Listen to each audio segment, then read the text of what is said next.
தாலிக்கு தங்கம் அப்படின்றது ஏற்கனவே செல்வி ஜெயலலிதா அவர்கள் பீரியட்ல கொடுத்துட்டு இருந்தாங்க. அதுக்கப்புறமா இவங்க திமுக அரசு வந்ததுக்கு அப்புறம் அதை நிறுத்திட்டாங்க.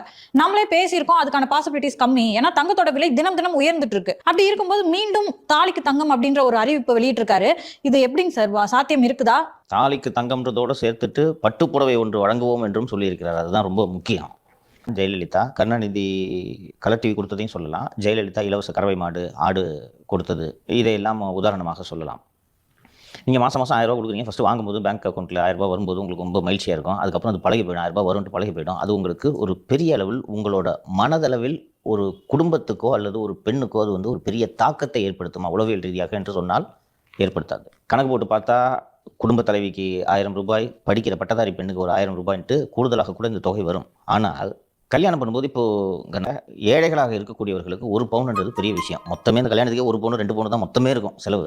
அப்படி இருக்கும்போது அந்த 1 பவுனை தாலிக்கு தங்கம்னு தாலியாக கொடுக்கும்போது அந்த திட்டத்தின் கீழ் கல்யாணம் பண்ண பெண்ணுகள்லாம் நினச்சி பார்ப்பாங்க, இது வந்து அம்மா கொடுத்த திட்டத்தில் எனக்கு இது தாலி வந்துச்சு அப்படின்ட்டு.